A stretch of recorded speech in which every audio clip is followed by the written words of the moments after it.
વાત કરીએ કચ્છ જિલ્લાના અલગ અલગ ગામડાઓની તો સંદેશ ન્યૂઝ દ્વારા તેની પણ મુલાકાત લેવામાં આવી હતી। એ તમામ લોકોનું શું માનવું છે નોટબંધીને લઈને આવો જોઈએ।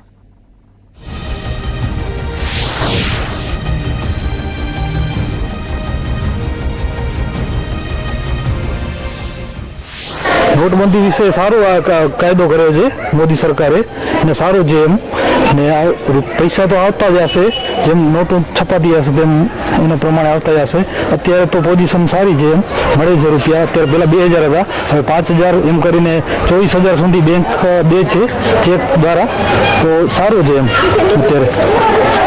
ટૂંકમાં ગામની અંદર ગામડી બેંક તથા બરોડા બેંક અત્યાર સુધી કોઈ પણ વ્યક્તિઓને જે પ્રમાણે બેંકની અંદર પૈસા આવતા તે પ્રમાણે સંખ્યા જોઈ અને એ પ્રમાણે વિતરણ કરે છે અને વિતરણની અંદર કોઈ પણ તકલીફ નથી પડતી। બાકી તો થોડી વેપારીને પડે છે, એ તો રહેવાની છે। અને જે મોદી સરકારે જે મોદી સાહેબે જે આ કાર્ય કર્યું છે નોટબંધીનું, હું તો કહું કે હિન્દુસ્તાન પ્રત્યે સારામાં સારું કામ કર્યું છે।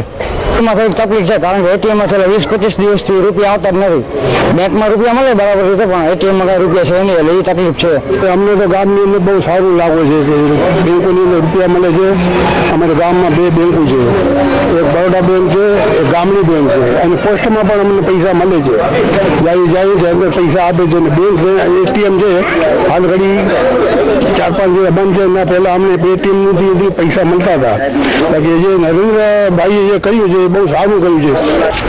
અત્યારે થોડી તકલીફ છે, પણ આ નોટબંધીનું જે કર્યું છે મોદી સાહેબે એ બહુ સારું છે અને લાંબા ગાળે બહુ ફાયદા થશે। ભ્રષ્ટાચારમાં ઘટાડો થશે, પછી આ બ્લેક મની છે એને પણ કંટ્રોલ કરશે। એ પડી છે બેનો લાઈનમાં અહીંયા કરે ઊભે છે, તે છતાં બેનનો વારો નથી આવતો અને બેનને 2000 જ રૂપિયા આપે છે સચોડા।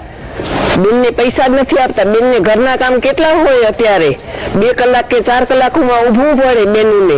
તો બેનને રસોઈ પાણી ઘરમાં ન બનાવવાના હોય?